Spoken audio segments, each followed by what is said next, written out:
Grace and peace to everyone. At an early age, I noticed that I was drawn to boys more than girls. I identified with my mom more than my dad because she has a more assertive personality.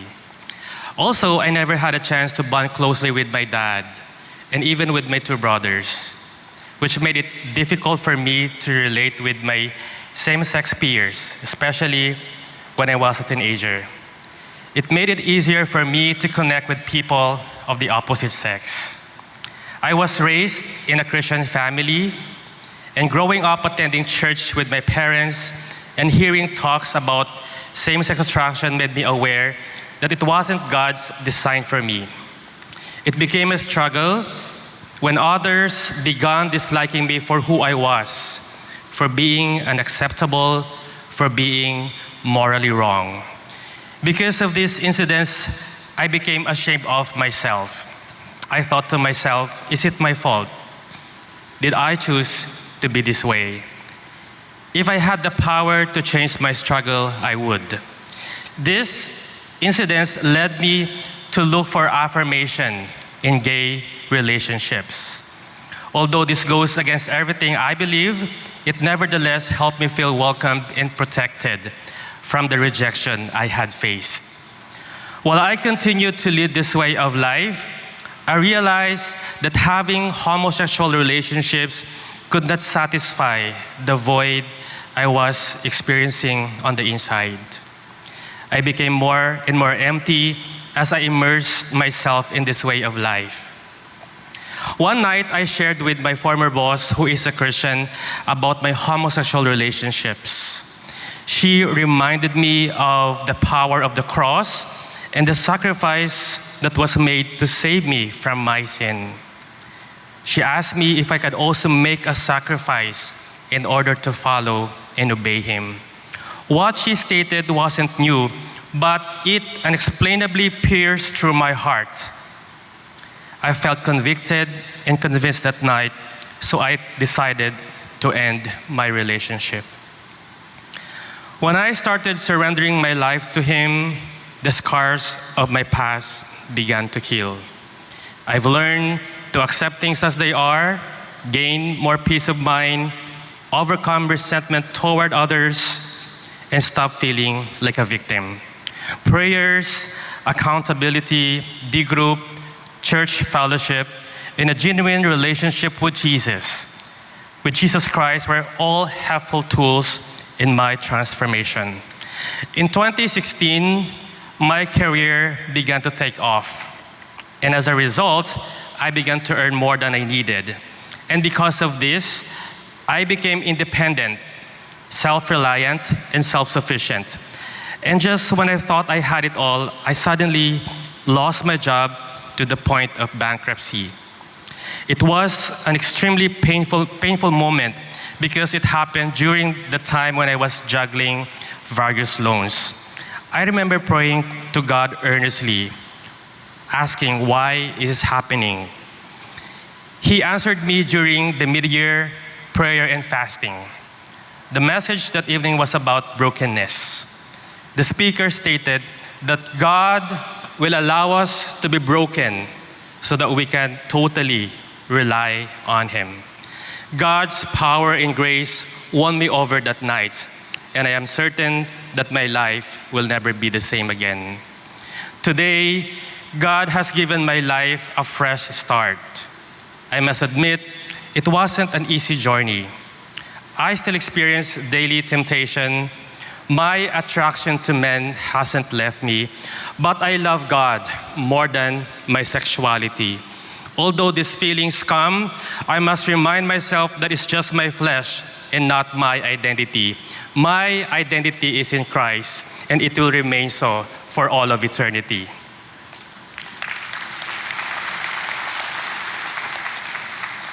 I was created by God a man, and this is the sexuality I choose to embrace, trusting God that he will continue to work in and through me and protect this God-given identity so I can glorify him in all days.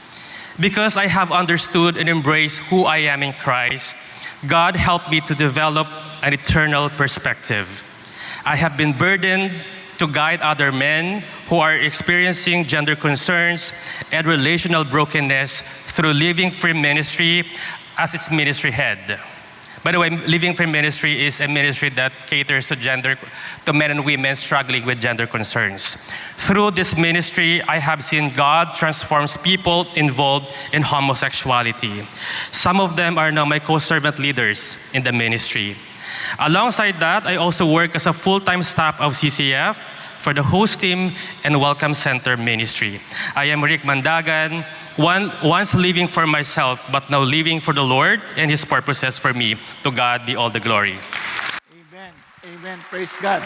Nakakatuwa pong makita po yung mga kapatid natin, talagang kung paano lang na-experience yung kapangyarihan ng Panginoon sa Kristo. Pero bago tayo magpatuloy, pwede po ba tayong tumayo? Ayan.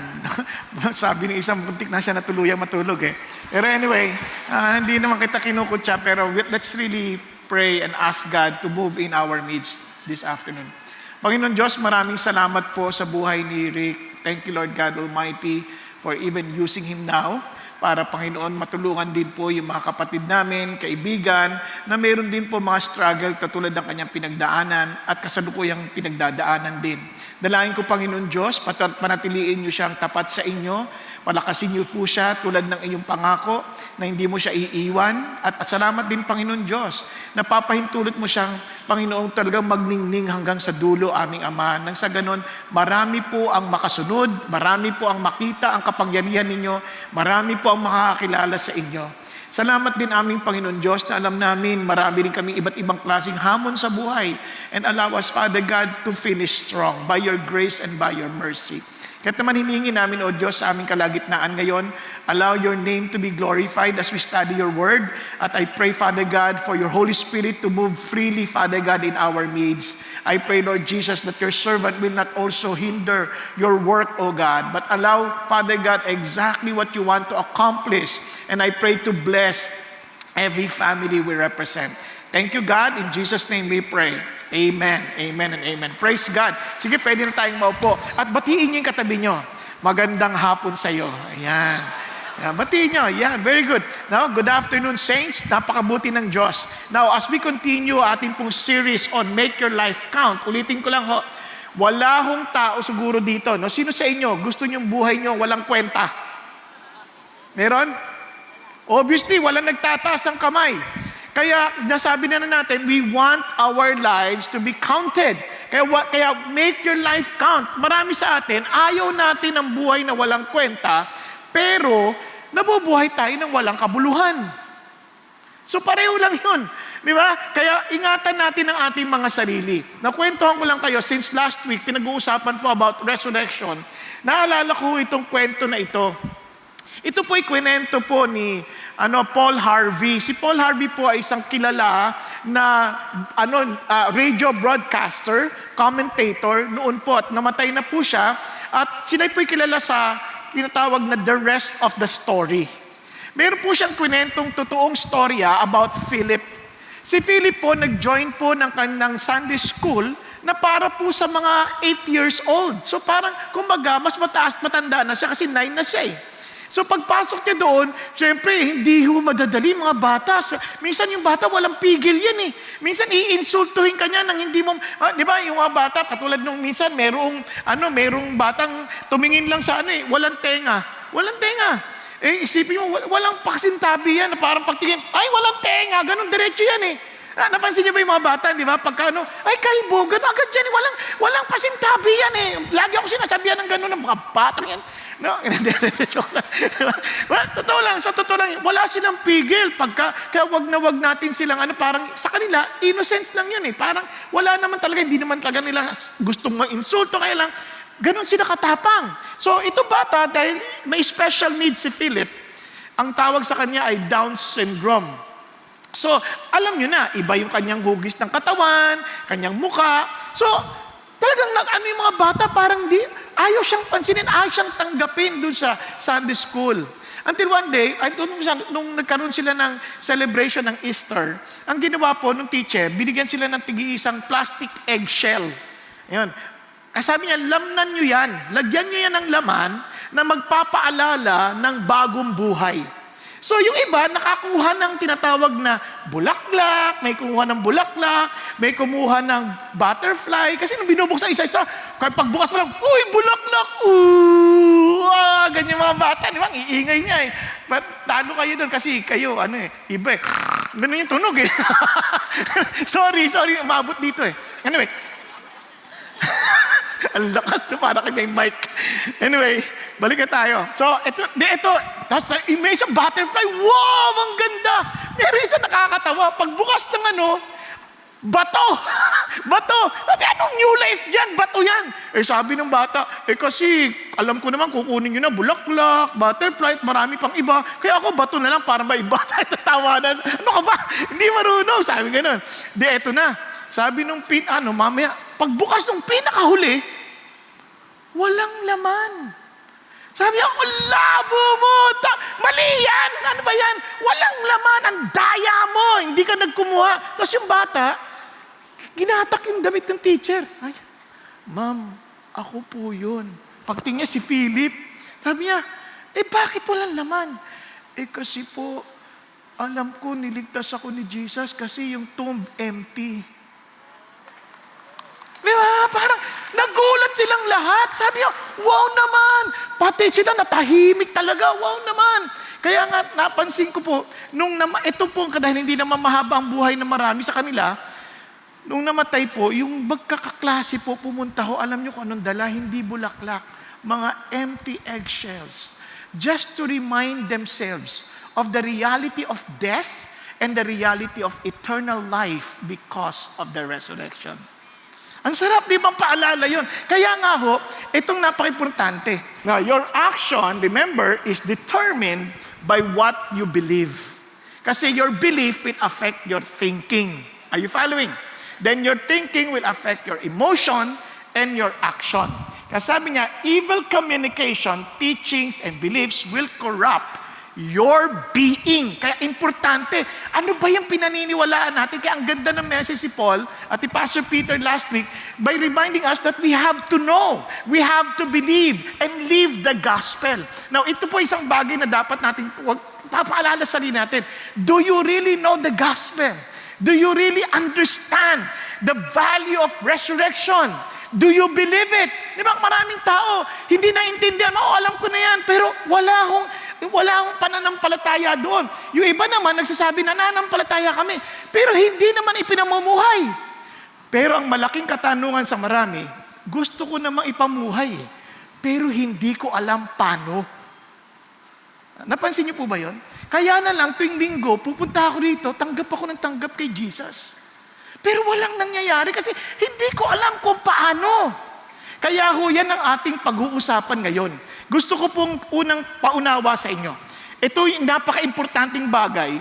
Kung hindi nabuhay muli si Jesus Christ, yung ating pananampalataya ay walang saysay. Kahit manampalataya ka ng taos-puso, mamatay ka pa sa pananampalataya mo, walang saysayan dahil nakasa kasalanan ka pa rin. Now, gusto kong paunawa. So ano ibig sabihin ni Paul? Sabi niya, gusto kong maintindihan ninyo, mga kapatid, na yung magandang balita na pinahayag ko sa inyo at inyong tinanggap at inyong tinayuan. Now listen, na pinahayag, tinanggap, tinayuan. Ibig sabihin, talagang panlalabang ko na to. Ito na yung buhay ko, ito na yon. Tinanggap mo eh. Ito ang epekto. Kaya naman, ikaw ay naligtas. Hindi niya sinabing, ikaw ay maliligtas. Are you following? Ikaw ay naligtas. By the time you make a stand and say, Lord, you are my Lord. Sinasabi ng Panginoon, ikaw ay ligtas. At kung pangahawakan mo yan, ang kanyang salita, na pinahayag ko sa iyo, maliban na lang na ito'y walang saysay. Kaya pinatunayan ni Pablo na yung kanyang pinahayag may saysay. Nasusundan po. Now, bakit po importante yan? Madalas, kaya tayo nabibigo sa Christian life, pinipilit natin ang Christian life na para pa ring reliyon na sa pamamagitan ng ating sariling lakas. Nangangako tayo sa Panginoon, hindi ko na po gagawin yan. Mangangako po ako, magpapakabait na ako. Alam nyo, hindi ganun ang Kristyanismo. Now, pakinggan nyo mabuti. Yung eternal life na yan, yung binigay na kaligtasan, sa sandaling tinayuan mo na yan, pinanghawakan mo, binigyan ka na ng kaligtasan. Hindi niya bibigyan. Hindi, binigyan ka na. Are you following? Andiyan pa kayo. Tingnan nyo, sabi, para sa parindat, si Jesus mismo nagsabi, ang aking tupa, listen nakikinig sa tinig ko. At kilala ko sila, at sumusunod sila sa akin. Yun ang ibig sabihin ng pagtayo. Hindi yung pagtayo, parang, yung hindi ka sumusunod sa pinaniniwalaan mo. Kaya nga ang pinaniniwalaan, sumusunod ka, parang ganito. Pag sinabi ni Jesus, mga lalaki, mahalin mo asawa mo, naniniwala ka ba doon? O tignan nyo, tahimin lang ka kagad. Bakit sabi niya, kailangan ba? Sabi niya nga, mahalin mo Hindi mo naintindihan, bungangera to Hindi, mahalin mo nga daw O pagkatapos, kung naniniwala ka kay Jesus, alam niya kung ano nararapat, susundan mo. Are you following? O ngayon, mga babae naman, magpasakop ka sa asawa. Lord, akala ko ba kaligtasan lang? Bakit may ganon? Meron pang susunod sa asawa. Aswang yun Pag-isipan niyo mabuti, maraming tao ganyan. They thought by believing Jesus for their salvation, hindi na napapakialaman yung ibang sinasabi ni Jesus. No, if you believe in Jesus, you follow His words.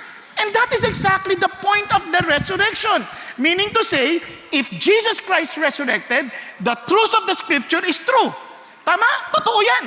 If Jesus Christ resurrected, ibig sabihin, all the claims of Jesus about Himself and all His teachings are to be held on firmly. Tama ba? Kasi turo ni Jesus, hindi ko pwedeng baliwala yung sinabi ni Jesus. Kasi naniniwala ako sa Kanya Okay lang, hindi siya nabuhay magmuli, okay lang, wag natin pansinin. Nabuhay magmuli Di tama yung pinagsabi niya. Pag sinabi may impyerno, may impyerno. Pag sinabi niya may kaligtasan, may kaligtasan. Andiyan pa tayo? Sunod, ang sabi ng Lord, kung talagang naniniwala ka, then nag-iintindihan mo na mayroong buhay na walang hanggan. Kaya nga, ang sinasabi ni Jesus, makikinig ka sa akin. And look at the words.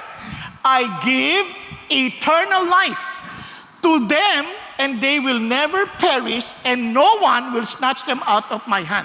Kailan bibigay eternal life? Hindi niya sinabi, I will give eternal life. Sabi niya, I give eternal life. Are you following? Tiyak yan. May eternal life yan. At sabi niya ganoon, no one can snatch them out. Kunyari ikaw to. No one can snatch them out of my hand. Are you following? At sabi ganoon, and my Father has given them to me is greater than all. Walang makakapantay sa tatay ko. Sabi niya, and no one is able to snatch them out of my Father's hand. Sige nga, agawin mo nga. Sige, tumakas ka nga. Ang matindi pa, I and the Father are one. Kasi baka mamaya, hawak ni Jesus, hawak ng tatay, hindi sila magkaisa. Patay ka! Naghatakan! Naintindihan niyo ba? Hindi, magkaisa sila Hindi ka pa kakawalan. Ang sarap naman nito. At yan ang value ng resurrection. Meron kang katiyakan na ikaw ay may buhay na walang hanggan. Kailan niya natanggap?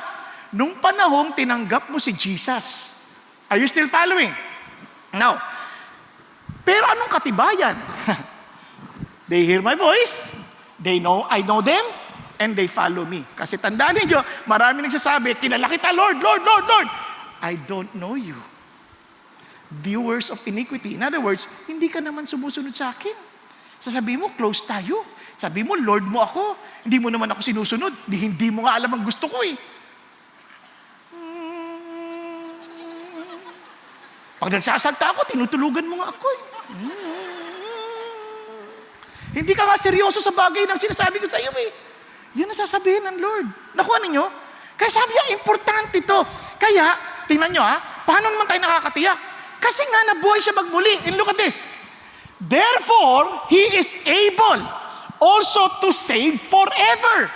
Kaya niya na iligtas tayo ng walang hanggan. Bakit? Tingnan niya. Those who draw near to God through Him. Lahat ng lumalapit sa Diyos sa pamamagitan niya. Since, sabi niya, He always lives. Dahil buhay siya. To make intercession for them. Lagi niyang siya mamamagitan sa atin sa Diyos. At dahil hindi siya patay, kaya niyang gawin yon. Ililigtas tayo forever. Di ang sarap nun. Ayaw niyo pa ba yan? Ibig sabihin, hindi sayang tong pinaggagawa ko. Biruin mo, nilalabanan ko yung antok ko para malaman ang kalooban ni God. Hindi masasayang to. Di ba? Yung iba, hirap na hirap. Kita ko naman. Gumaganon pa eh. Mami, gumaganon eh. Mami, may steps na yan kasi talaga nilalabanan. Iba tumatayo na nga eh, para lang mapaglabanan eh. Hindi sayang yan, kapatid. Ang hirap ata pumunta rito. Hindi masaya. Hindi ka naman naligtas tayo pumunta ka rito eh. Naligtas ka kasi tiwala ka kay Jesus, kaya nga gusto mo siyang matutunan pa. Gusto mo siyang makilala pa. Are you following? Kaya gusto mo sabihin sa ibang tao, come on, sumama kayo sa akin. Kasi I want you to experience what I have experienced. Kaya ano sinasabi ng Lord? Now, ano sinasabi ng Lord? Meron ka ng eternity. Di ba ang sarap nun? Kaya ito, isang araw, because Jesus Christ rose again from the dead, matitiyak natin, totoo talaga yung sinasabi ng Bible. Tama? Kaya sabi niya, sa Daniel 12, marami na natutulog. Hindi kayo. Yung natutulog in terms na namatay. Okay? Natutulog, sabi nga nun, sa alikabok, sabi nga on the ground, will awake. Ibig sabihin, mga namatay na, nalabing na. Magigising, saan? Sa walang hanggang buhay. Ang sarap, no? Sabi niya, pero yung iba, magigising din. Patay din na magigising. Pero sa walang hanggang kahihiyan at walang hanggang pagkamuhi. Naintindihan niyo po? Alam niyo ba yung ibig sabihin ng pagkamuhi? Yung parang, basta ganun. Parang sobrang patinding pagsisisi, matinding, parang kahihiyan, pag-uusig ng konsensya habang walang hanggan. Na-experience ba yung inuusig kayo ng konsensya ninyo dahil sa mga maling ginawa na nakaraan? Ibiruin mo, walang hanggang kang inuusig na hindi mo kaya magpakamatay dahil inuusig ka maya kahit anong gawin mo, parang, pinagagawa mo. Diba? Hindi ka makakatulog ng tiyak. Kaya yun ang sinasabi ng Diyos. Pero, sabi niya, yung iba, may insight, will shine brightly, magliliwanag, like the brightness of the expanse of heaven. Pag tingnan mo yung liwanag, parang kalawakan, sabi niya, wow. And sabi niya, and those who lead the many to righteousness, itong mga nangatulog na nabuhay, sabi nga nun, that they will be sent to everlasting life. Sabi niya, sabi nga nun, ito yung mga tao, hinahatak nila yung iba para mabuhay sa katwiran. Para silang mga bituin sa kawalang hanggan. Are you following? Doon yung maintindihan, may kwenta itong buhay na to. Bakit? Nandadamay ako ng kabutihan eh. Hindi ako nandadamay sa kawalangyaan o nandadamay ako para sila ay mabuhay sa katwiran. Nasusundan po? Kaya, sinasabi ko na sa inyo ngayon, if you want to make your life count, live for eternity now. Meron ka na yan, ipamuhay mo na. Naunawaan po, huwag mo ipagpabukas, saka na lang pag mamamatay na ako. Paano malalaman? Alam niyo, hindi mo mamalaman kung kailan ka mamamatay ha. Noong nakaraang linggo, Huwebes, nag-e-ehersisyo ako. Kahit hindi halata sa katawan ko, pero nag-e-ehersisyo ko. Na ngayon, habang nag-e-ehersisyo ko, sa isip ko, para maging malusog, tama? So, nagbubuhat ako ngayon. Meron akong, kaso may depression, pero nagbubuhat akong ganyan. Maniwala ka sa hindi, ako binuhat ng barbell. Bigla ako nadulas. Pagkadulas ko, pwede naman mabubagsak sa akin yun eh. Pwede naman bubagsak dito, o dito. Na pwede kong ikamatay. Pero sa isang saglit lang yun. Paglaglag ko, buti na lang, mayroong beanbag sa tabi. Sinalo ng beanbag, kaya hindi bumagsak sa akin.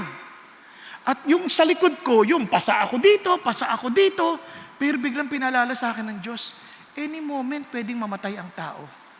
At sabi niya, kaya may trabaho ka pa, kaya hindi kita kinuha agad. Ganon. Dinala ko nga ako sa ospital kasi nahilo rin ako parang ganyan pagkahilo. Ganon. Nahilo din ako. Parang gusto ko nang matulog, ganyan. Sabi, huwag ka matutulog. Sabi niya sa akin, buti na lang din, yung asawa ko nandoon. Kasi hindi siya sumasama sa akin minsan sa pag-exercise eh. Nung pagkakataon, sumama. Dali-dali, tumakbo. Kinuha yung barbell. Walang ganon, walang ganon. Walang ganon. Tapos, siyempre, emergency, anak ko, takbo agad. Kumuha ng yelo. Hindi, walang yelo. Kumuha ng kahit ano nasa freezer. Yun, nilagay sa ulo ko, puro danggit. Nakakatuwa. Pero at least, di ba? Pero what I'm trying to say, at any moment, you can die. Naalala nyo, si Paul, nag-preach, nakikinig lang isa, nakatulog, laglag, patay. Kaya huwag ka makakasiguro sa upuan na yan. Hindi mo alam, di ba? Kaya, paano natin gagawin yan? Para mangyari to, listen to this. Live for eternity now. So listen, because of the resurrection, it reminds us that there is life after death. Tama? Hindi lang ito yung buhay natin, merong life after death. Kaya maging matalino ka sa buhay. Hindi lang yon. As I've said, it confirms the claims of Jesus. And since kiniklaim ni Jesus is the Son of God, He is Lord. Kaya every knee shall bow and declare and confess that Jesus is Lord. Kaya sabi niya, kaya live to please Him. And there's a glorious future, so we are to live with hope. Kasi dahil tao nawawala ng pag-asa, na parang kala, ito na lang ba yung buhay natin? Tataas ang pataas yung gasolina, hindi bababa ngayong linggo. Next year na tataas ulit yan. Kaya parang sabi ko, ganito na lang ba yung bilhin, pataas na pataas, ganito na lang ba buhay natin, na puro problema na lang, puro kahirapan na lang. Tingnan nyo, ang mga pinagmamalaki ng mga umangat sa buhay, anong pinagmamalaki nila? Kahirapan. Alam mo ba, nung panahon namin, wala kaming kinakain. Nung panahon ng hapon, ganito ang kinakain namin. Ngayon, ito ang sasayan ninyo. Diba? Napansin niyo ba? Pero anong pinagmamalaki nila? Yung hirap ng nakaraan.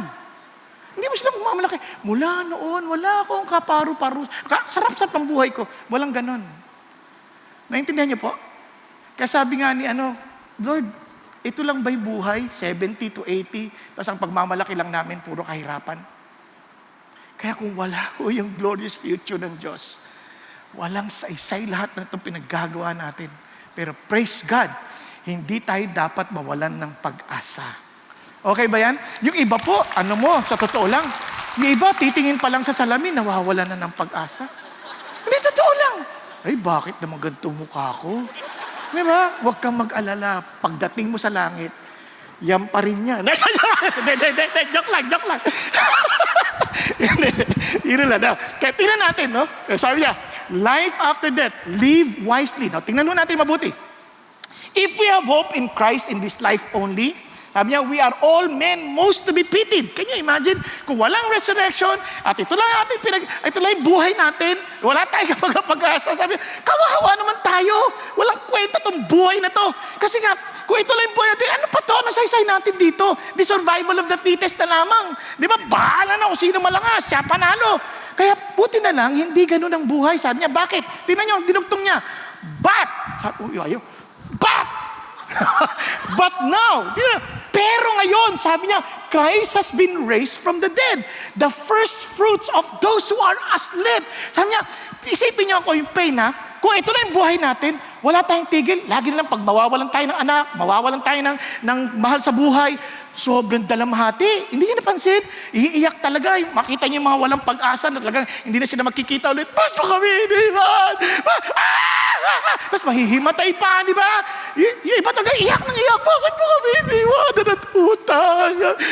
So, siyempre, biro mo, namatay na siya. Tapos ikaw na naman dadala ng utang. Di ba? Sakit ng buhay na yan. Ano ba yan? Di ba? Tapos, ba't po kami puro problema ang iniwan mo sa amin? Ang sakit sa ulo nun. Kaya kawawa naman tayo kung walang life after death. Kasi sabi niya, pero the mere fact that Jesus Christ rose again from the dead, there is a life after death. At nakita pa ng mga alagad when He ascended to heaven, there is indeed life after death. Kaya sabi niya, siya ang unang bunga. Wow, alam niyo po ba gaano ka-importante yung unang bunga na yan? Tuloy pa natin para makita natin. For since by a man came death. So in other words, yung unang Adan, nagdulot ng kamatayan. Kaya walang exempted sa atin, walang hindi mamamatay. Kahit na ngayon, meron pa ako naalala, kilala si Simon Cowell? Simon Cowell. Yung sa American Got Talent, may sakit siya. Nag-agree na siya na genetic siya. Ibig sabihin, para siyang ipipreserve, para pag mag-advance yung technology at kaya ng buhayin yung tao, buhay pa yung katawan niya. Grabe, no? Kasi ang tao naghahanap ng paraan para hindi mamatay. Hanggat maaari, yung matinong kaisipan, pagka nagpapakamatay, medyo may tinamaan na hindi mo maintindihan sa utak yun. Hindi ko sinasabing baliw siya, pero the mere fact na gusto magpakamatay, there is something wrong. Mayroong influensya ng madilim na espiritu. Kaya dito, kasi ang normal na tao, gusto niya mabuhay. Di ba? Gusto mong humaba pa yung buhay mo, kahit na 100 pa yan, 200, basta gusto mong mabuhay. Naintindihan po natin. Hello? Okay, no. Tapos dito sabi niya, kaya walang makakaano sa kamatayan. Kahit ano pang, yung iba, di ba? O, binom kayo ng pampabata. Paring bumata mo ka mo, pero mamamatay ka pa rin eh. Walang exempted. Tingnan mo yung katabi mo. Sabi mo, mamamatay ka din. Promise. Hindi. Huwag mo naman takutin. Hindi naman mamaya yan eh. Bukas pa. What I'm saying is, every day, every one of us will die. Ngayon sabi niya, by a man also came the resurrection of the dead. Pero wag ka, may maganda akong balita. Somebody rose again from the dead. At siya ang ating pag-asa. Naintindihan niyo po? Parang meron nakalusot. Hindi namatay. Sabi niya, and he will be coming back. Meron tayong pag-asa. Now, tuloy natin. Sabi niya, for as in Adam all die, so also in Christ, all will be made alive. The only way for you to be alive ay ba kasama mo si Jesus. Diba? Kung wala ka kay Jesus, parang ganito, lahat tayo galing kay Adan. Whether you like it or not, whether you accept that or not, isang pinanggalingan, all of us will die. Because we rebelled against God. All have sinned and come short of God's glory, for the wages of sin is death. Naintindihan natin. Ngayon, wala naman dito hindi pa nagkakasala. Meron ba? Wala. No, itong pag-isipan nyo. No, ito sabi niya, but si Jesus Christ, siya yung sumalba sa atin, nabuhay siya magmuli. May pag-asa. And He promised, kung sino mo sumama sa Kanya, magkakaroon din ng buhay na walang hanggan. At type niyo pa ba yan? Tingnan niyo katabi niyo, baka namatay na yan. Mukhang patay na eh. Tuloy natin pag-isipan niyo mabuti. Now, tingnan niyo po, tuloy tayo. But each in his own order, look at the words, Christ the first fruit, after that, those who are Christ at His coming. Sabi sa amin, Lord, ito magiging order. Si Christ yung first fruit. Now, isipin niyo mabuti sa agricultural setting, kasi dati nasa industrial na tayo, nasa electronic na nga, nasa digital age na nga, in fact, nasa AI age na nga tayo, so masyadong advanced. Hindi natin maintindihan yung masyado yung sa farming. Sino dito nakaranas ng farming? Agriculture? Wala, konti na lang. Talagang hindi talaga. Sa farming, pagka ikaw ay, yun ang kanyang pinakabuhayan mo, lahat ng yaman mo nasa lupa. Nasa farming. So nag-aabang ka. Kapag mayroong unang ani at maganda, sobrang saya mo na yan. Bakit? Yes, marami ang susunod.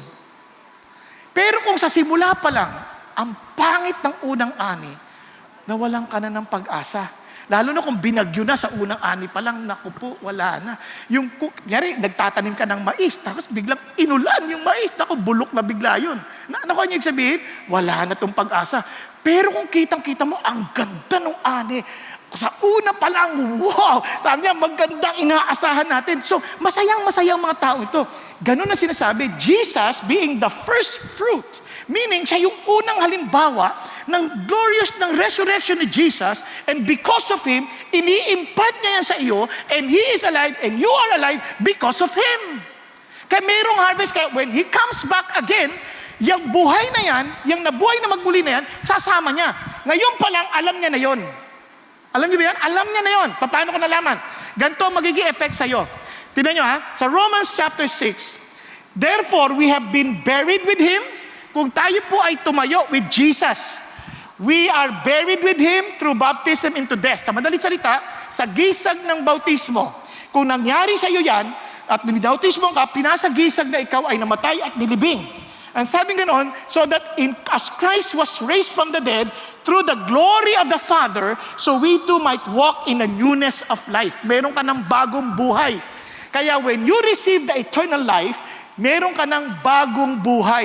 Hindi na temporary, kundi eternal life. Nasusundan po? Andiyan pa kayo?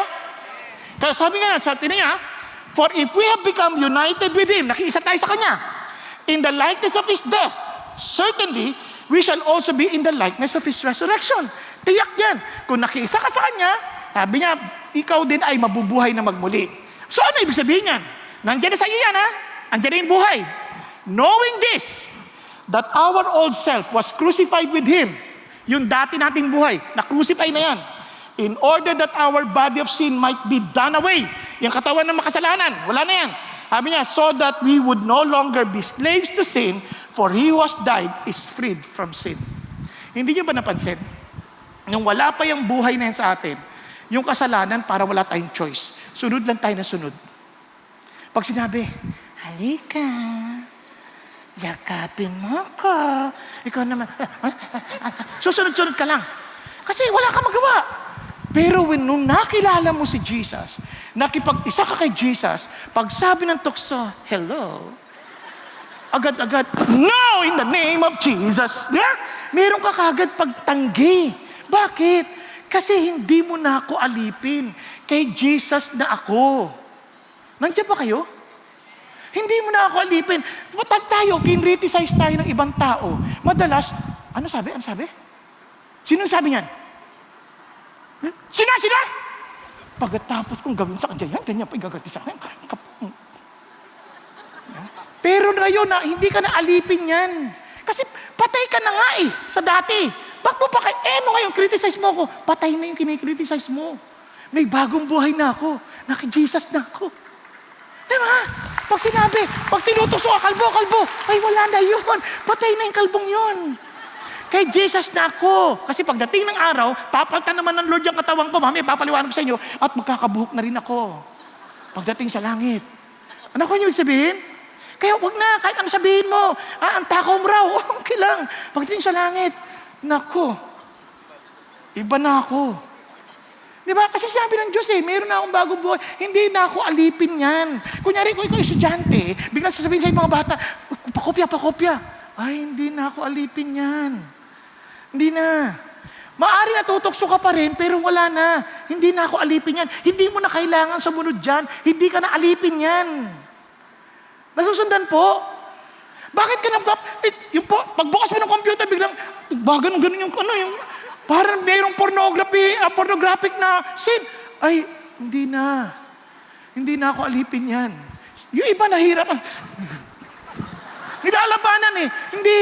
Huwag kang tumingin dyan, hindi ka niya alipin. Sabihin sa'yo, hindi mo kaya, tao ka lang. Sagot mo, hindi. Kay Kristo na ako. May eternal life na ako. I don't need to remain in my temporary life. Chupi. Hindi ko sinasabing hindi ka na magkakamali. But one thing for sure, kahit sa pagkakamali mo, hindi na yung, ba't nakakaya, Lord, nagkamali na naman ako. Hindi na. Alam mo namang nagkakamali ka, bumangon ka na ulit. Hindi ka na alipin ng pagkakamali. Dahil ang kasama mo si Jesus na buhay na magmuli. Are you following? Now, tingnan niyo po, paano ang sabi yan? Tingnan niyo yung sabi sa Ephesians. Sabi sa Ephesians. Ang sabi niya, and what is the surpassing greatness of His power? Ano itong kagabing kapangyarihan na to toward us who believe? These are in accordance with the working of the strength of His might, ayon sa kanyang lakas. Na alin? Na nagbigay ng buhay kay Kristo when He raised Him from the dead and seated Him at His right hand in the heavenly places. Inangat si Jesus, binuhay si Jesus, pinaupo sa kalangitan. Sabi ganon, far above all rule and authority and power and dominion and for every name that is named, that is only in this age but also in the age to come. Kanino daw yan? Yang greatness power na yan ay para sa mga kanino? Nananampalataya sa Kanya. Kaya pag sinasabi mo, hindi ko na kayang balikan ang asawa ko kasi wala na akong nararamdaman. Ano ka ba? Yung bubuhay kay Jesus, kaya niyang buhayin pag-ibig na ulit na yan. Ibigay mo sa Kanya. Maaring ikaw babae, sabi mo, ayoko na, wala na akong pagmamahal sa asawa ko. Pero sabi ng Lord, hindi, magpasakop ka. Hindi, baka yung buhayin ulit ng Diyos yan. Huwag mo sabihin, hindi ko kaya. Yung umilas sa eskwelahan, ayoko na, tinatamad na ako, tsaka lagi na akong bagsak, wala nang hindi, kayang buhayin ulit ng Diyos yan. Yung utak ko, hindi ako matalino. Kayang buhay ng Diyos yan. Nakita ko na yan. Maniwala ka sa hindi. Ang tawag sa akin ng bata ko, bobong. Dahil ako ang bobong saking. Sa mga saking na kamag-anak ko, ako yung bobo. Pero nung nakilala ko si Jesus, binuhay niya ang utak ko. Nagulat ako. Kahit ako nagugulat ako sa sarili ko. Kaya sabi nga ng uncle ko, nung buhay pa siya, kasama namin na nanananghalian. Sabi niya sa anak ko, diretso. Alam mo yung tatay niyo, bobo yan eh. Diretsahan yung mga anak ko, ha? Pero ngayon hindi ko alam saan ang gagaling ang pinagsasabi niya. Dahil yung utak ni Jesus, buhay. Yung bumuhay kay Jesus, bumubuhay din ng mga patay na cell sa brain. Basta ang alam mo, sa iyo na ako, Lord. Wala na akong iba, sa iyo na ako. Kaya binibigyan ko kayo ng pag-asa dahil si Jesus ang ating pag-asa. Naintindihan mo natin? Yung sinasabi mo, wala na akong saysay, wala na akong kwentang tao. Naku ka, si Jesus na buhay magmuli at yung kapangyarihan bumuhay kay Jesus, yan din ang buhay mo ngayon dahil mahalaga ka kay Jesus. He died for you and rose again from the dead for you. Kaya huwag kang susuko. Hindi ka sinusuko ni Lord. Dahil nung sandaling tumayo ka para sa Kanya, He gave you eternal life. Nagkakaintindihan? Kaya balik tayo rito, tinan nyo ang bait ng Diyos. Kaya sabi ni Peter, hindi lang yun ang ginawa ni Jesus. Tinan nyo sabi niya, hindi lang si Paul nagsasabi, pati si Peter, seeing that His divine power has granted to us everything pertaining to life and godliness. Lahat ng kailangan mo para mabuhay sa katwiran, ang sabi ganoon, nasa sayo na, binigay na sa iyo. Ang sabi niya, through the true knowledge, habang lalo mong nakikilala si Jesus, who called us by His own glory and excellence. Hinirang ka niya, siya mismo magbibigay sa'yo ng kapangyarihan. Kaya nakakalungkot, maraming nagsasabing Christian, ay hindi na ata, hindi nag-work sa akin. Hindi nag-work sa'yo kasi hindi mo binigay ang buhay mo sa Kanya. You just follow the ways of other people claiming to be Christians. Pero religion lang ang kanilang kautak. Walang totoong encounter sa Diyos. Because Christianity is a supernatural life. Hindi na ito buhay natin. It is the resurrected life of Jesus in us. Kaya I've been crucified with Christ. It is no longer I who live, but Christ who lives in me. And the life I now live in the flesh, I live by faith in the Son of God who loved me and gave Himself for me. Yun ang pinangahawakan ko. Sinabi ni Jesus, hindi ko maintindihan kung logical o hindi. Pangahawakan ko yan. Bakit? Sinabi ni Jesus yan eh. Naunawaan po? Hello? Pakisabi sa katabi mo, buhay si Jesus. Kaya huwag ka mantiling tulog. Sa kaluluwa, hindi yung physical. Tulog ka lang, sa kaluluwa. Kasi sabi ng Lord, kaya God has given you that. Now, tingnan niyo po, ang grabe. Kaya sabi ng Lord, anong ibig sabihin ngayon? Put on the new self, which is the likeness of God, had been created in righteousness and holiness of the truth. Every day of your life, Lord, ikaw na po. Every day, you have to make a wise choice. Ikaw na po. Kaya, dun pa lang, ang hinahangad mo, Lord, the bread of life, yan ang breakfast ko. Naintindihan? Lord, I pray for your living water. Yan ang una kong iinumin kaysa sa kape. Naintindihan? Kasi if we truly understand na yung buhay natin kay Kristo, alamin mo natin kagustuhan niya, oh. Alamin natin, makipag-commune tayo sa Kanya.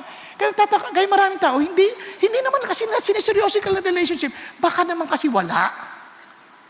But the mere fact that God brought you here, God is just telling you, you can come to me. I'm waiting. Don't waste your time. Kaya sabi ng Lord, tinan nyo ha, kaya paalala ni Jesus, look at that, tinan nyo, bago kay Jesus, gusto ko man makita nyo yung sinabi ni C.S. Lewis, napakaganda. Sabi ni C.S. Lewis, the command, be perfect. Sabi niya, hindi yan totoo, idealistic yan. No, it's not. Nor is it a command to do the impossible. Hindi yan imposibleng command. Sabi niya, He is going to make us into creatures that can obey that command. Siya mismo ang gagawa, magbibigay ng kalapangyarihan. If we let Him. For we can prevent Him. If we choose, He will make the feeblest and filthiest of us into a dazzling, radiant, immortal creature, pulsating all through Him with such energy and joy and wisdom and love as we cannot now imagine. A bright, stainless mirror which reflects back to God.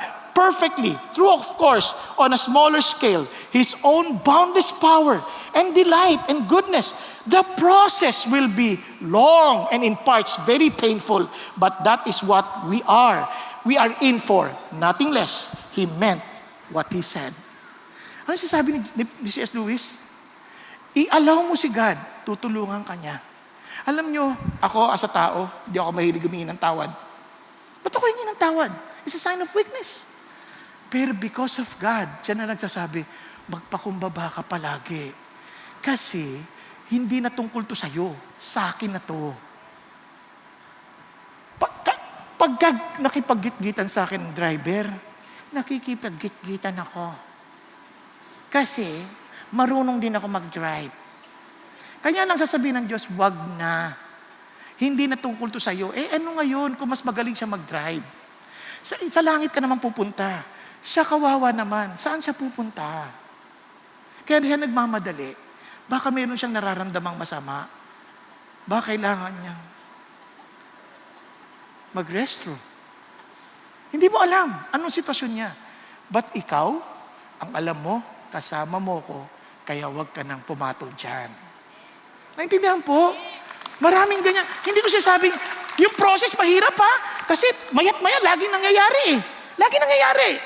Pero yung process mahirap, but will be long and in parts very painful, but that is what we are in for. Dahan-dahan, pero ibigay mo sa Diyos. Masama loob mo, bigay mo sa Diyos. Naintindihan po? Lord, sobre na po siya. Kung kutsain niya ako, gano'n na lamang. Bigay mo sa Diyos. Malay mo kunin agad.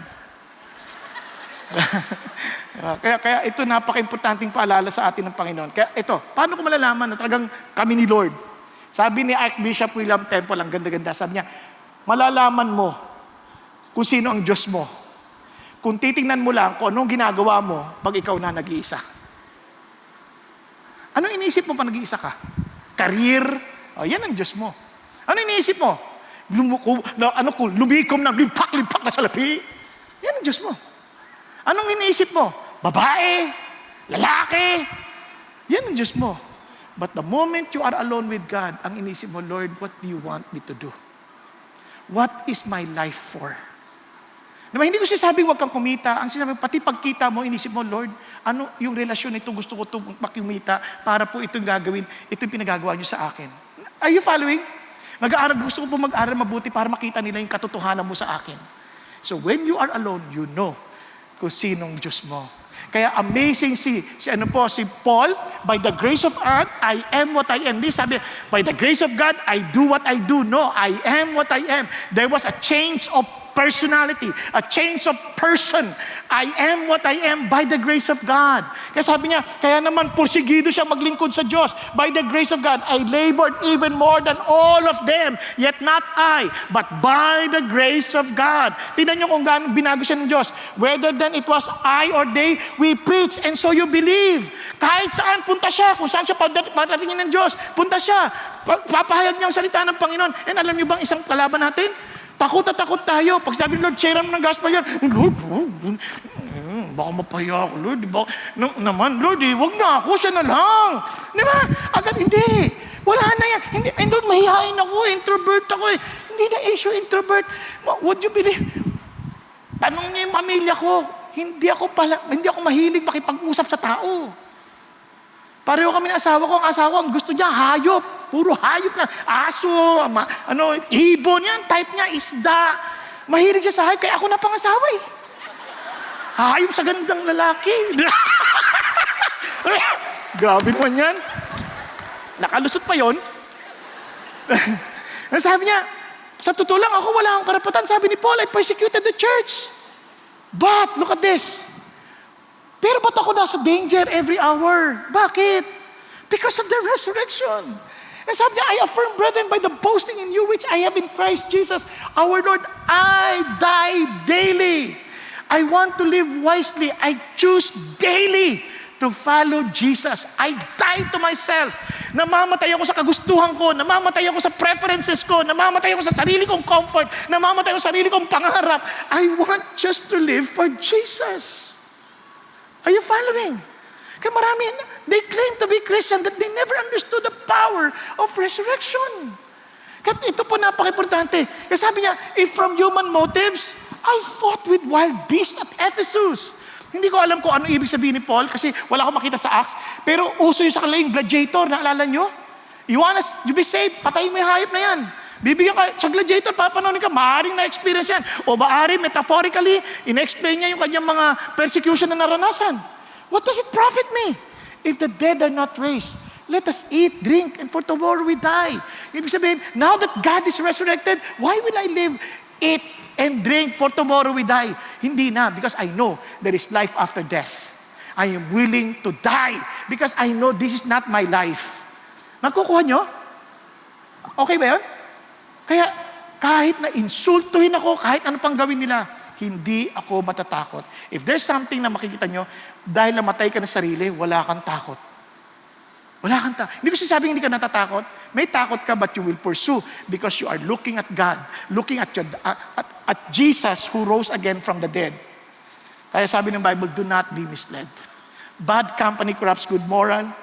Kaya sabi ni Lord, be sober-minded as you ought and stop sinning. For some have no knowledge of God. I speak this to your shame. Kasi sabi ni Lord, pwede ipamuhay mo yung buhay ng resurrection. Bakit? Ang daming hindi ligtas. Di ka ba naawa? If they will not know Jesus, they will never experience everlasting life. Hello? Ilan sa kaklase mo? Ilan sa kaopisina mo? Ilan sa mga kapitbahay? Hindi ko sinasabing kailangan mo silang mawin lahat, but at least they know that a prophet came to them because you spoke to them about the resurrection of Jesus Christ. Hindi na pwedeng sisihin si Jesus. Nagkakaintindihan? Huwag kang magtago sa iyong kuweba. Lumabas ka, sabi ng Panginoon Diyos. And let me end by saying, dito sa part na to, therefore be careful how you walk, not as unwise men, but as wise, making the most of your time because the days are evil. So then, do not be foolish, but understand what the will of the Lord is. Hindi niyo ba napansin? Ang bilis ng panahon. And tandaan nyo, yung pag-aaksaya ng oras ay pag-aaksaya ng buhay because your time and your life are equal. Huwag nating sayangin. Choose wisely the way we should live. Naunawaan po, kaya tuntua ako sa kwento ni, yung testimony kanina ni Ricky, di ba? Bakit? Mayroon akong struggle, but I love Jesus more. He's always making a choice. My feelings or my faith. Nagkakaintindihan. Pakisabi sa katabi, live wisely. There's life after death. Nagkakaintindihan. Now, ang pangalawa, the Lordship of Jesus, live to please Him. Tingnan niyo po, sabi ni Paul, then comes the end, when He hands over the kingdom to the God and Father. We has abolished all rule and authority and power. Amazing, sabi niya, ito yung mangyayari in the end. Sabi niya, the Lord Jesus Christ, yung kingdom, all kingdom, sabi niya, will be placed upon Him. Tapos sabi niya nun, He must reign until He has put all His enemies under His feet. Now, anong mangyayari sunod? Sabi niya, and the last enemy that will be abolished is death. Time will come. We will all be resurrected. Yung death, that's it. Done. Di ba? It's all abolished. Now, look at this. Kasi sabi ni Paul, ito yung sasabi ni John, nung nakita niya, kaya hindi lang si Paul nagsasabi. The kingdom of the world has become the kingdom of our Lord and of His Christ, and He will reign forever and ever. Wow! Si Lord na yung maghahari, saying, we give you thanks, O Lord, God the Almighty, who are and who were, because you have taken your great power and have begun to reign. Now, pag-isipan niyo mabuti. Masaya ba kayo sa gobyerno natin? Hindi yung presidente, yung government as a whole. Tingnan niyo, para isa lang. Pag naisip niyo sa gobyerno, ano naisip niyo? Tingnan niyo, grabe kayo, Alam niyo, masakit man sabihin, yun agad ang naiisip natin.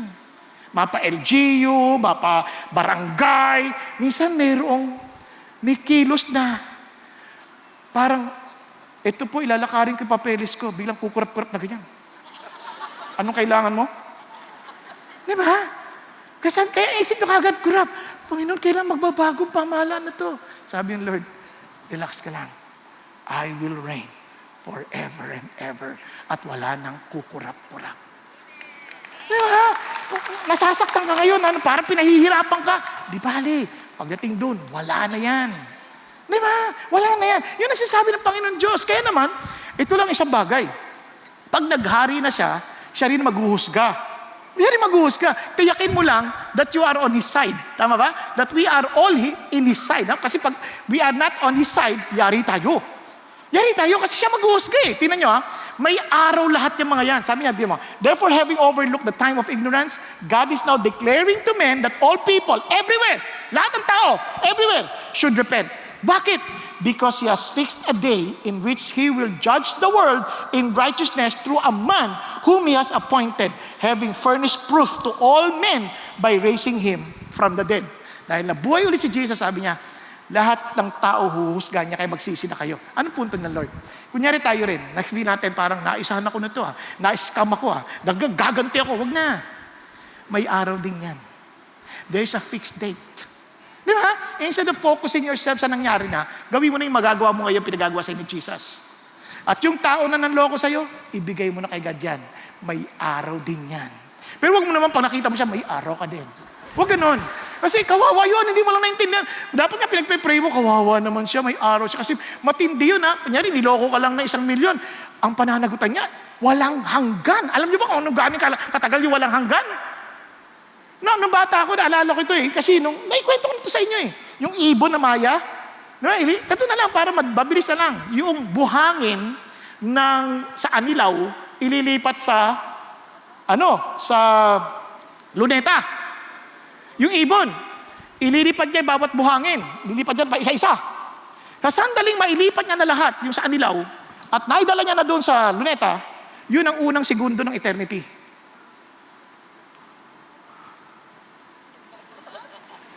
Naintindihan niyo? Naintindihan niyo gaano katagal? Baka nga patay na yung ibon, hindi pa na itatawid lahat Baka 3 butil pa lang, wala na Nakuha ninyo sa pagod. Ganong katagal yun. Nakuha nyo, ang hirap isipin, pero sabi niya, kawawa yung taong yan, parang ikaw na maaaway. Naku, kumita ka lang ng 1 milyon para sa walang hanggang parusa. Naku, kawawa naman yung mamang yan. Niya rin, hindi nagbayad sa inyo ng utang. Hindi ako binabayaran, Lord, hirap na nga ako. Tapos siya, saya-saya ng buhay niya. Paano yung palabas-labas niya? Paano yung magbiyahe-biyahe? Iyak mo na nga siya. Sa totoo lang, maawa ka sa kanya. Lord, ano say-say ng biyahe siya ng biyahe? Pagdating doon, kulong na siya ng walang hanggan. Kinulong siya sa kanyang sariling konsensya. Kinulong siya sa nagsalawa ng apoy. Kawawa naman. Lord, hindi niya naintindihan ng kanyang ginagawa. Kaya nga si Jesus, nung narinig niya yan, Panginoon, patawarin siya, hindi nila alam ang kanilang ginagawa. Hindi nila alam kung anong ginagawa nila. Hindi nila alam anong consequence niyan. Naintindihan niya po? Kaya hindi tayo masaya sa ganun. Pero naaawa tayo. Pero ganun pa man, hindi na natin pinapatulan. Naisahan mo ako ngayon, pero hindi mo mamaisahan si God Tingnan yung sabi ng Lord. Dilat yung mata nyo. Papakita ko sa inyo yung paghuhus kang gagawin. Sa huling araw, malapit na yun. Then I saw a great white throne and Him who sat upon it, for whose presence earth and heaven fled away, and no place was found for them. Ibig sabihin lahat, sobrang dami. And I saw the dead, the great and the small, dakila o hindi, lahat ng namatay, nandoon, standing before the throne. And the books were open. Anong sinabi? Books. Daming books. Binuksan. And another book, isang book na lang, was open, which is the book of life. Now, and the dead were judged from the things which were written in the books according to their deeds. Kaya ang daming books, andito lahat nakatala lang pinagagawa natin. Ang takot ko pa, baka ito'y digital. Kunwari, Lord, ba't ako naman dadali mo dyan? Halika, papakita ko sa iyo. Nag-a-attend ako sa CCF. Okay, play. Sunday, November, ano ngayon? 19. Sample na lang, 3 o'clock. Ayan ka nakanganga pa Hindi ka nakikinig Nakahawak ka ng cellphone. Facebook ka ng Facebook Kitang-kita, 3D. May lusot ka? Nakita pa ng iba. Grabe ka! Ikaw din katabi. Nakuha ninyo? Kaya books yan, ang dami. Kasi yung mga pinagagawa Sabi gano'n. And the sea gave up the dead, which were in it. Death and Hades. Kung yung mga temporary place, doon tinatapon. Remember yung Luke 19:16, yung mama na nagdudusa sa apoy? Hades yun. Gave up the dead, which were in them. So yung patay, tsaka Hades, itatapon ngayon yan. When they were judged, every one of them according to their deeds. Then death and Hades were thrown into the lake of fire. Di ba, namatay ka na noong una. Tinapon ka na. Then, itatapon ka ulit sa lake of fire. This is the second death, the lake of fire. If anyone's name was not found written in the book of life, he was thrown into the lake of fire. Pansin niyo ba't yung book of life, isa lang? Kasi wala na doon yung ginawa, andun na lang yung pangalan. Nakuha niyo, kaya nga doon sa Luke 16, yung rich man, walang pangalan. Description lang, rich man. Si Lazarus may pangalan. Kasi si Lazarus nasa book of life. Kaya pag namatay ka, wala ka sa book of life, sabihin lang, yung mamang naka-checkered. Wala. Di ba? Ayaw mo yun. Gusto mo may pangalan. Tama ba? Kaya yung nag-attend siya ng 3 o'clock, nandun siya sa gitna, lagi siyang tulog. Ganun lang description. Gusto niyo ba yan? Hindi. Gusto natin masulat sa book of life. Paano yan masusulat sa book of life? Tingnan niyo. He who believes in Him is not judged. He who does not believe has been judged already. Ngayon pa lang, malalaman mo na. Kaya habang may pagkakataon pa, you better believe. Because he has not believed in the name of the Lord, of the only begotten Son of God. Pag tinanggihan mo si Jesus, you're already judged. Pero habang buhay ka, may pag-asa ka pa, bumanumbalik. But the moment your time is up, the fixed date has come, wala nang palitan ng kalalagayan. Kaya Jesus Christ is very, parang passionate to tell us all. Kaya sinasabi niya, mahiya kayo sa buhay ninyo. Kawawa yung mga iba. Okay na nga kayo, inaangkin yung kay Jesus kayo, tapos hindi pa kayo nabubuhay ng tama. Huwag kayong mag-alala, magkakasama rin kayo. Gusto mo? But I'm telling you, wag, sayang. Nagkakaintindihan. Huwag nating sayangin ang panahon. Hindi lang ito para pag masaya tayo, kundi para tayo maging masaya habang sa walang hanggan. Are you following? Kaya sabi niya, kaya He has put all things in subjection under His feet. But when He says all things are put in subjection, it is evident that He is accepted who put all things in subjection to Him. Ano siya sabi? Hindi kasama si God the Father. Nasabi niya, when all things are subjected to Him, then the Son Himself will also be subjected to the one who subjected all things to Him, so that God may be all in all. Sinasabi niya, parang si Jesus mismo, magpapasakop sa kanyang Ama. No, ibig sabihin, mababa si Jesus? Hindi, walang ganun. Ang ibig sabihin lang doon, they're both equal, and yet, by role, si God the Father, siya yung magiging overall administrative. Tingnan niyo, bakit ko sinabing equal sila? With the same words, sinabi ng Lord. Sa Hebrews, but of the Son, He says. Ang nagsasalta dito, si God the Father. Sinasabi niya sa kanyang anak, si Jesus, your throne, O God, is forever and ever. And the righteous scepter is the scepter of His kingdom. Ano yung ibig sabihin ng scepter? Pamumuno. You have loved righteousness and hated lawlessness. Therefore, God, therefore, God, your God, ang gulo, no? God, your God, God, your God. Di ba? Nagkakaintindihan? Ang sabi niya, has anointed you with all the oil of gladness above your companions. And you, Lord, andiyan ka na. And you, Lord, in the beginning, laid the foundation of the earth, and the heavens are the works of your hands. But to which of the angels has He ever said, di ba, remember the word? Sit at my right hand until I make your enemies a footstool for your feet. Naintindihan niya? Kaya equal. Walang ano yan. Kaya lang, in terms of role, ang ganda sa Lord, wala sa inggitan, no? Kasi minsan binabasa natin sa perspective ng pagiging tao, inggitero tayo eh. Lahat kinakaingitan natin. Parang feeling natin, tayo dapat ang sentro ng universe. Sabi ng Lord, hindi. Walang ganun. Lahat tayo subject si Jesus. Are you following? Now, alam niyo, itong amazing. Kaya naman, excited tayo kung bakit we need to please Jesus. You know why? Because He is Lord. Kaya siya magja-judge. Ito, kalima yung katabi mo, alam mo siya magiging judge. Sa Pilipinas na lang, siya magiging presidente. Iinsultuhin mo? Alam mo, magiging presidente siya sa susunod na eleksyon. Iinsultuhin mo? Kaya, hindi mo gagawin yan. Gagawin ko na lahat maging close. Pare, ano kailangan mo, pare? Kailangan mo ng driver? Dito lang ako. Di ba, pare? Ano, gusto mo ng merienda? Bakit? I want to please you. So you will become a president. Di ba? And imagine, the Lord, everything will be subjected to Him. Subukan mong awayin mo siya ngayon. Subukan mong bastusin siya ngayon. Subukan mong hindi mo siya igalang ngayon. And you will know because He will be the judge. Nagkakaintindihan? Ito ang amazing part. Hindi ka niya na-judge. Ganito ginawa ni Jesus. Naalala ko may kwento 100 years ago. Ito, totoong pangyari to ha. Hindi to ano. Mga climbers, mga mountain climbers. Ayan, mga mountain climbers. 12 sila at may tali sila. So as they were climbing, naku problema, nakabitaw yung 11. Yung mama, siya na lang ang hindi nakabitaw. The rest nakabitaw na. Siya na nagdadala ng weight. At siya na lang ang tanging pag-asa na kailangan hindi siya bumitaw. Kaya pinilit niyang makahukay, makapwesto, hanggang makapwesto yung kanyang mga kasama. Makaangkla sila na makahanap siya ng mga apakan nila para hindi sila mamatay. Pero dala niya lahat ng bigat nila. To the point na nababasag na yung kanyang ribs. 12 tao ba naman yan?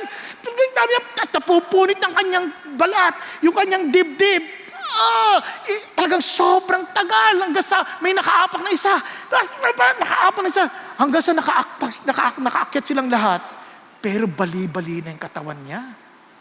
Pero buhay yung 11. Alam niyo bang ganyan-ganyan ang ginawa ni Jesus? The very Lord whom we have insulted. All the pains para lang maligtas tayong lahat. At ang ginawa ni Lord, na buhay siya magmuli and He's offering the same power and life to every one of us that we may live a life pleasing to Him. Yun ang ating Panginoon. Hindi kanya iniwan sa ere. Diba? Kaya finally, because of that, we have a glorious hope. Meron tayong glorious future. Sobrang yes, panalo kami. Yes, wala kaming katalo-talo. Yes, we can hope for God. Yes, this is not our lives. Yes, we have a living hope. Naku, sarap sa Panginoon Diyos. Sabi niya, otherwise, what will those who are baptized for the dead? And if the dead are not raised at all, why then are they baptized for them? Kasi itong mga Corinthians, ayaw maniwala sa Panginoon Diyos, sa resurrection ni Jesus. Merong pumasok na mensahe na hindi siya walang katotohanan yan. Sabi, ano ba kayo? Kayo nga sa practice ninyo sa pagano, sa inyong pagsamba sa Diyos-Diyosan, ano kayo, binabaptize niyo yung mga patay na, yung namatay na, nagbabaptize kayo para sa kanila. Hindi sinasabi ni Paul na tama yan. Hindi sinasabi ni Paul na ganyan din ang gawin nyo. Hindi, kasi ang bautismo, yan ay kapahayagan or public expression ng nangyari sa atin when we receive Jesus Christ. Nung tinanggap natin si Jesus, sinatanggap natin siya na yung Panginoon. Sinasabi natin, patay na ako. Ikaw na mabubuhay sa akin. Kaya I am buried, now I will be resurrected. Ako ninyo. Kaya once na totoo na sa iyan, when you publicly declare it, gusto mo ipahayag sa lahat ng tao, yan ang gagawin mo, magpapabautismo ka. Kaya yung hindi pwede yung namatay na. Pero yung practice nila, sinabi lang ni Paul, ang gulo ninyo. Hindi kayo naniniwala sa resurrection, pagkatapos binabautismohan nyo yung mga sarili nyo para sa namatay na. Nakuha? Kasi may nagtuturong ganyan. Wala kayong makikita sa scripture na yan lang. Kasi nga, he was just explaining based on their paganic practice. Okay? Now, anong ginawa ni Paul? Hindi ko na babasahin sa inyo yung mga talata just to tell us ano mangyayari. Kasi ang tanong dito, ano na ang mangyayari? Paano mangyayari yon? Sabi ni Paul, in-explain ni Paul, iba't ibang klase ng katawan. Anong katawan meron tayo pagdating sa langit? So basahin nyo na lang ha.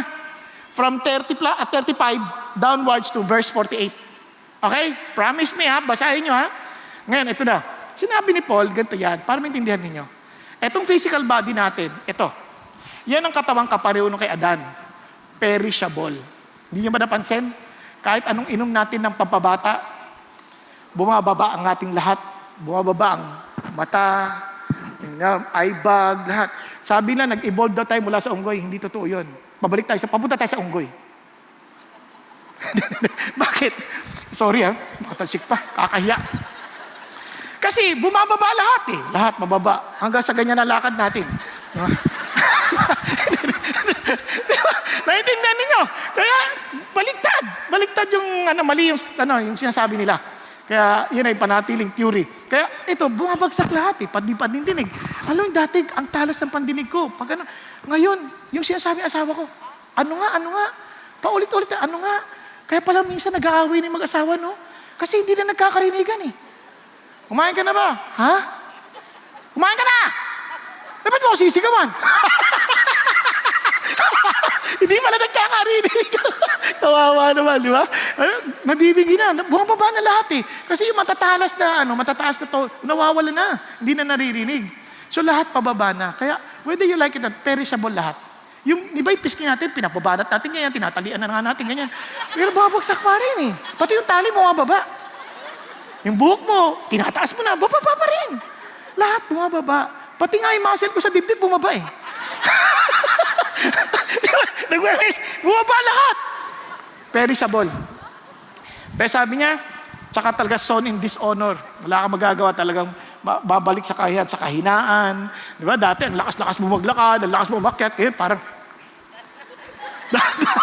dahan-dahan na. Noon, pasayaw-sayaw ko pang ganyan. Ngayon, ang tigas na ng katawan. Bakit? Wala eh. Pahina ng pahina eh. Kaya earthly, mortal. But God promises something beautiful. Spiritual body. Si Jesus, imperishable. Hindi na masisira. Raised in glory. Raised in power. Heavenly, immortal. Ano kaya itsura natin? I was just thinking. Alam nga naman, pag namatay kang 105, yun na itsura mo. Pagdating sa langit. Siyempre, hindi, di ba? Kunyari, si Adan, nung pinanganak, hindi naman siya baby, nung nilikha, hindi naman baby. Nasa peak ng kanyang itsura. And imagine na hindi nagpe-perish. Kaya hindi niya makilala pagdating sa langit. Iba. Wow, wala na to. Diba? Wala nang tabs, abs, ducks. Na hindi niya na makilala. Bakit? May buhok na ako. Nakuha niyo po yung sabihin? Ano na, maayos na. Parang pag kumain ka, hindi ka na magkakasakit. Wala nang bawal. Di ba? Ang sarap kasi may pagkain pa rin sa langit. Alam niyo ba yun? Papakita ko sa inyo para maintindihan ninyo. Tingnan niya. Unang-una, we will be like God. We will be like Jesus. Beloved, we are now children of God and it's not appeared as yet what we will be. We know that when He appears, we will be like Him. Wow! Di ba? Sarap na, no? And because we will see Him just as He is. Kaya naman, tayo naman, because we're expecting that, we purify our walk. Bakit? Kasi we want to be with Him. Di ba? We will not do anything na ayaw mo nang makita pa sa langit. Nakuha ninyo? Ayan, ito, tingnan nyo. Tingnan nyo si Jesus nung nabuhay siya magbuli with the spiritual body. See my hands and my feet. That it is I myself. Touch me and see. For a spirit does not have flesh and bones as you see that I have. Meron akong buto. Meron akong laman. And when He had said this, He showed them His hands and His feet. Yan, kamay ko, hawakan mo. Ito, wala na to pagdating doon, wala na to. While they still could not believe it because of their joy and amazement, He said to them, meron ba kayong makakain? May kainan sa langit. Di ba? Kung dito nga, wala kang makain eh. Di ba? Doon meron. Panalo. Sabi niya, meron kang makakain. And they gave Him a piece of broiled fish. And He took it and ate it before them. Kinain niya talaga. Harap-harapan. Ibig sabihin, yung spiritual body na yan, kumakain. Eh tayo nga, itong katawan na to, minsan, nung dati, nag-iipong ka ng pera para makakain ka ng karne. Makakain ka ng masasarap. Nung meron ka ng pera, may sakit ka na. Hindi ka na makakain, Quaker oats na lang ulit. Hindi ba? Lugaw ka na nga dati. Ngayon, ganun na naman. Balik na naman sa dati. Di ba? Bakit? Kasi nga perishable eh. Eto, hindi na magpe-perish. Di ba? Sarap. Hindi lang yun. Tingnan niyo pa. Nagpakita rin siya kaya after 8 days, the disciples were again inside. Thomas with them. Jesus came, the doors having been shut. Ha? Ibang klase ito. Ibig sabihin, ang dali mo mag-transfer from one place to another. Kasi kahit nakasarado yung pinto, nakakapasok eh. Di ba? Kasi wala nang rapist doon. Kaya pwede na yan. Kasi sabi niya, reach here. Oh no, tingnan mo ito kamay ko, tingnan mo. Do not unbelieving but believing. Thomas answered and said to Him, my Lord and my God. Amazing God. Now, kaya naman sabi ni Lord, ito tatandaan nyo. Brethren, that flesh and blood cannot inherit the kingdom of God, nor does the perishable inherit the imperishable. So, anong gagawin ng Lord? But I tell you, behold, I'm telling you the mystery. We will not all sleep. Ibig sabihin, hindi lahat tayo mamamatay. Hindi lahat tayo mamamatay. But we will all be changed. Sabi niya, in a moment, in a twinkling of an eye. Kasi alam niyo, yung twinkling, wala silang exact word na pwedeng gamitin. Yung twinkling, yun na yung pinakamabilis na movement. Ganun lang. Ganun. Pero, mas mabilis pa dyan. Parang hindi mo mamamalayan. Uy, bago na. Parang ganun, bago na. At the last trumpet. Kasi mayroong trumpet na inaabangan eh. Di ba? Kasi yun ang kanilang way of communicating noon. Unang trumpet yun. Ay, maghanda na kayo. Tapos, Pangalawa na yan, ano na, mag-assemble na. Tapos, ayan na, marcha na, bago na yung katawan nating lahat. Di ba? Biglang, magkakagulatan tayo kung buhay pa tayo, nagkakasama-sama tayo dito. Biglang, grabe, gising ka na. Di ba? Ang sarap. Magkakagulatan. Tapos, grabe, hindi kita nakilala. Grabe yung katawan mo. Parang cook. Di ba? Kasi parang grande na eh. Di ba? Para ng 2 liters na Pepsi. Pero pinagtan ng Lord. Biglang pinagtan ng Lord. Di ba? Yung dating B, side view, naging V na. Paharap na, hindi ka na nahihiya. Amazing God. Now, ang sabing ganon, and the dead will be raised imperishable. Hindi lang yung buhay, pati yung mga namatay, mabubuhay na rin, bigyan na rin ng katawan. Ang sabi niya, for this perishable must be put out the imperishable, and this mortal must be put on immortality. Ano ibig sabihin? Hindi na yan mamamatay. Hindi na yan magdidecay. Hindi na yan, wala na yan, maayos ka na. Wow! And sabi nga, when this perishable will have put on the imperishable, and this mortal will have put on immortality, then we will come about and saying that it is written, death is swallowed up in victory. Wala nang kamatayan. Yay! Wala nang iyakan, wala nang takot, wala nang patay, wala nang kamatayan. And sabi ganoon, oh death, where is your victory? Oh death, where is your sting? Alam niyo ba, ngayon pa lang, even we're not dead yet, meron na tayong sting, meron tayong kamandag na lagi tayong inuusig ng ating mga konsensya. Mali ka na naman. Kahit maging yumaman ka, nagigilty ka na ba't mayaman ako, tapos mahirap sila. Pag mahirap ka naman, magigilty ka, bakit ako mahirap? Nagsisisi ako, pero hindi mo maintindihan. Because it's more than psychological. It is legal in a relationship with God because the sting of death is sin. Kasalanan. May legal term. You did not please God, therefore, we are guilty. Kaya lagi tayong bagabag. Ano mang gawin natin, lagi tayong bagabag. But now, wala na yon. Wala nang pag-uusig. Ay, salamat sa Diyos. Alam niyo ba, there was a time I was driving. Mayroon akong nakitang lugar. Bigla na lang ako naiyak sa Lord. Nanghihiya po ako sa mga ginawa ko noon. Kasi yung lugar na yun, parang it reminded me of my past sins. And sabi ng Lord, wala na yan. Hindi mo na kailangan yung balikan. You are free. Hindi lang yung death, kundi yung little death that you have, na inuusig ka lagi ng kasalanan mo, I paid for it. You are totally free. Amen? Kaya, ang sarap. Sabi niya, but thanks be to God who gives us what? Victory through our Lord Jesus Christ. Kaya naman, nakakatuwa, sabi ng Lord, alam mo ba kung anong pinipare ko para sa'yo? Hindi mo man. Sabi niya, but just as it is written, things which eye has not seen, and ear has not heard, and which have not entered the heart of man, all that God has prepared for those who love Him. Naghahangad ka ng bahay? Anong bahay gusto mo? Ay, ang ganda nun, gusto ko yan. Wala pang nakaisip, wala pang nakakita, wala pang naka-imagine ng pinipare ng Diyos para sa'yo. Di ba? Parang wow! Ano yung pinipare ng Lord? Ano yun? Ano yung pinipare niya sa akin na wala pa nakaisip kung gaano kaganda? Wala pa. Hindi kayang isipin ng tao ang inihanda ng Diyos para sa iyo at para sa akin. Nananampalataya sa Kanya. Kaya sabi nga ni Woodrow Wilson, I would rather fail in a cause that would ultimately succeed than succeed in a cause that would ultimately fail. Kaya mga kapatid, huwag tayong umasa doon sa bagay na wala namang mangyayari. So let me end. Therefore, my beloved brethren, be steadfast. Matatag ka. Immovable. Huwag ka magpapadala sa mga sinasabi ng ibang tao na wala namang katuturan. Always abounding. Magpakasipag ka sa gawain ng Panginoong Diyos, knowing that your toil is not in vain in the Lord. Hindi masasayang ang lahat ng ginagawa mo sa Panginoong Diyos. Alam mo kapatid, mabigat bisan nakakapagod. Naintindihan? Di ba parang pinangakuan ka ng Diyos, halimbawa ng isang beach house, binigyan ka ng beach house, ganda. Pero may mga repairs na gagawin ka pang araw-araw sa baba. Minsan nawawalan ng sa gripo. Minsan parang wala kang may mga nasisira, kailangan mo ayusin. Nakakainis, kakapagod, ito ba yun? May pipinturahan. Pero kung yun lang iisipin mo, mapapagod ka. isipin mo, namupo ka minsan sa porch, nabinigyan ka ng, wow, ang ganda ng dagat. Wow, ang ganda ng takip silim. Wow, ang ganda ng bukang liwayway. Biglang, yung maliliit na bagay na yon, minsan nakakapagod, pero ang saya at sarap ng binigay sa iyo ng Diyos.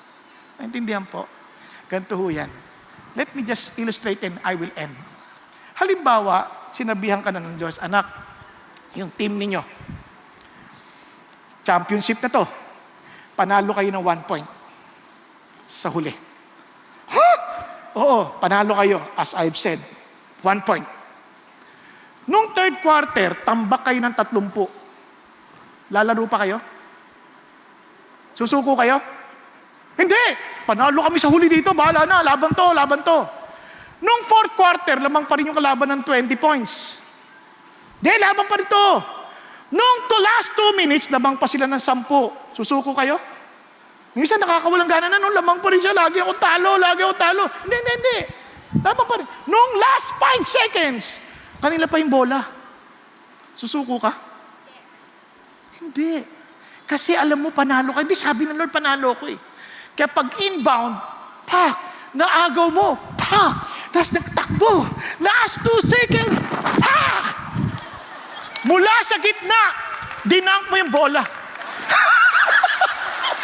1 point, panalo.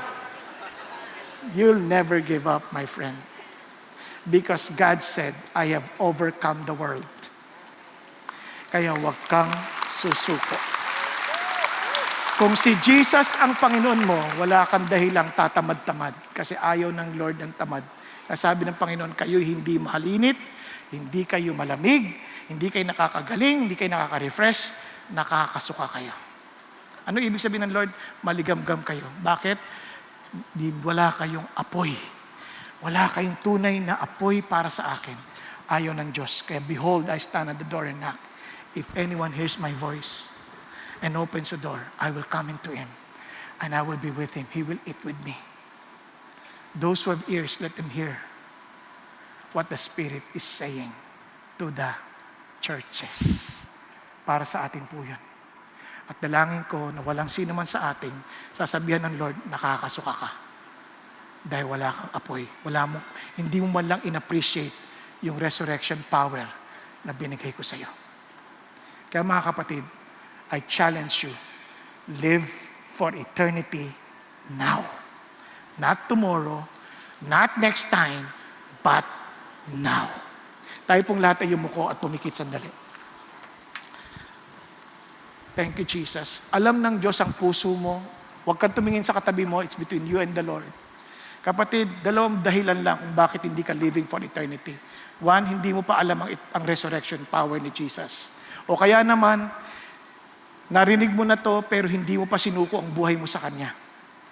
O kaya naman, akala mo na isuko mo na pero sa totoo lang, ikaw pa rin ang mumuno sa buhay mo. So kapatid, I'm telling you, huwag mong ipagpabukas ngayon na. Dahil hindi mo hawak ang buhay mo, hindi mo alam kung kailan ka haharap sa Panginoon Jesucristo. And God wants you to reward you. Kaya sabi niya, and I'm praying that every one of us will truly hear Jesus saying, well done, good and faithful servant. Enter into my rest. Kaya mga kapatid, if you are not yet sure kung talagang todo ka sa Lord at binigay mo na talaga lahat and you are allowing Him to live for your life, making decision every day to die to yourself and live for Jesus, gawin mo na ito ngayon. Kung ikaw ang kinakausap ng Diyos, be humble. Itaas mo kamay mo sa Panginoon Diyos. Be humble. Yes. Huwag kang mahiya. Kahit nandun sa third balcony, sa second balcony, come on, taas mo kamay mo sa Panginoon. Panginoon, hindi po ako nahiya. I want to humbly declare, Lord Jesus, that I will live eternity now. And Lord Jesus, I accept you as my Lord and my Savior. And Lord Jesus, I also, for those who already declared that they belong to Jesus, Lord, I'm recommitting myself to you, Lord Jesus. Lord, let me not live for myself. Let me live only for you, knowing that our lives here on earth is short. And thank you, God, that you are promising us eternity. We don't deserve anything from you. And yet, Lord God, because of your great love for us, you're offering us life. You're offering us, Father God, eternal life. And thank you, Lord, that this life is in your Son. So I pray, Lord, let your Son live in us. Let your Son reign in us. And by the power of your Holy Spirit, allow us, Father God, to live the power of the resurrection. And I pray, Lord, that we will truly honor and glorify you moment by moment, knowing, Lord our God, that your heart's desire is for us to enjoy you, that we will eat with you, that we will be with you forever. Thank you, Lord, for listening to our prayers. Thank you, Lord, for those hands raised. Thank you, Lord God, that you will empower them and fill them with your Holy Spirit and allowing them, Lord God, to be a blessing to other people and making their lives count. In Jesus' name we pray. Amen, amen, and amen. God bless you all.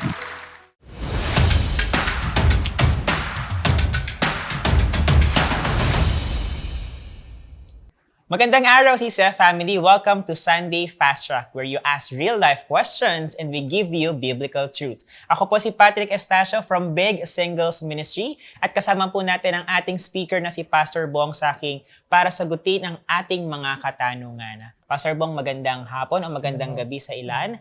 Ang una po naming katanungan, Pastor Bong, sa oras na dumating na ulit si Jesucristo, ano nga ba ang mangyayari sa mga hindi pa nakakapagsisi sa kanilang mga kasalanan? May pagkakataon pa ba na makapag-repent sila sa pagbabalik ni Jesucristo? Kung dumating na si Jesus Christ at ang ibig sabihin natin na hindi pa nakapagsisisi, hindi pa talaga sila nakipag-ayos sa Diyos. No? Kasi si Jesus namatay sa krus para ma-reconcile tayo sa Diyos. And some people, they will reject His payment on the cross at hindi rin tatanggapin na siya yung tagapagligtas at siya rin yung tanging paraan para maligtas at hindi rin tatanggapin na siya ay Panginoong Diyos na He claims to be. Kung ganun ang ibig sabihin ng nasa kasalanan pa rin. Kaya you live continuously sa sarili mong kagustuhan. Rebelling against God's will, against God's word, against God's plan and program. Wala nang pagkakataon the moment na dumating si Jesus. Because when He comes back, He will comes back as a judge, as the reigning king. Nung una niyang dumating, He came as a savior. Kaya it's a day of grace. Kaya ngayon, kung dumating na siya at hindi ka pa talaga nanumbalik sa Diyos, ay wala na tayong pag-asa. Maraming salamat, Pastor Bong. Sa ating ikalawang katanungan naman, nabanggit niyo po ang patungkol sa eternal rewards kanina. Mali po ba na maging motivation namin ang eternal rewards sa paggawa ng mabuti dito sa mundo? Ayan. Alam mo, nung una ko naiisip yung eternal rewards, unang-una, si God mismo ang nag-encourage sa atin. Nasabi niya that He will bring His rewards with Him para ibigay sa mga kanyang tagasunod. Iniisip-isip ko nung una, di ba napaka-selfish ko naman kung rewards ang iniisip ko. But naalala ko, yung mga estudyante, na when they are being awarded with medals, napipresent nila ito sa kanilang mga magulang. At ang talagang proud na proud, yung mga magulang. So, when we are being awarded, pagdating ng Panginoon Kristo with the rewards, binibigay natin pabalik yun sa Diyos. Kaya parang it is an honor para sa Diyos na meron kang rewards na ipagkakalob sa Kanya. Na para bilang anak. Kaya hindi masama. Nahangarin natin to be rewarded dahil yung reward na yon is the same reward that we will present at the feet of our Lord and Savior Jesus Christ. Maraming salamat, Pastor Bong. At sa ating huling katanungan, Pastor Bong, na-mention po kanina ang tanyag na verse na bad company corrupts good morals. Bakit ito importante, lalo na sa idea on having an eternal mindset? Ayan, alam mo, kasi yung mga kasama mo, nakaka-impluwensya sa'yo. Di ba? Hindi masamang sumama ka sa kanila na ikaw mag-i-impluwensya sa kanila. Ang problema, yung mga kasama madalas marami at kung sino kasama mo, sabi nga, tell me who your friends are and I will tell you who you are. Naapektuhan ka. Kaya ngayon, yung tinatayuan mo na paniniwala binigay sa'yo ng Diyos, minsan, napapasama ka sa kanila. Kaya sabi ng Panginoon, ingatan mo, piliin mo yung mga kasama sa'yo. Kung sasama ka sa kanila, hindi para sila ang mag-impluwensya sa'yo, kundi ikaw ang maka-impluwensya sa kanila. Maraming salamat, Pastor Bong. At bago po tayo magtapos, ngayong buwan po ng Nobyembre ay sineselebrate natin ang Elevate Month. At kung kayo po ay may desire na maging part ng movement na ito by being a campus missionary or supporting one, visit the Elevate booth at the lobby today or ang Elevate main Facebook page to know more. And that's it for CCF Sunday Fast Track. God bless everyone.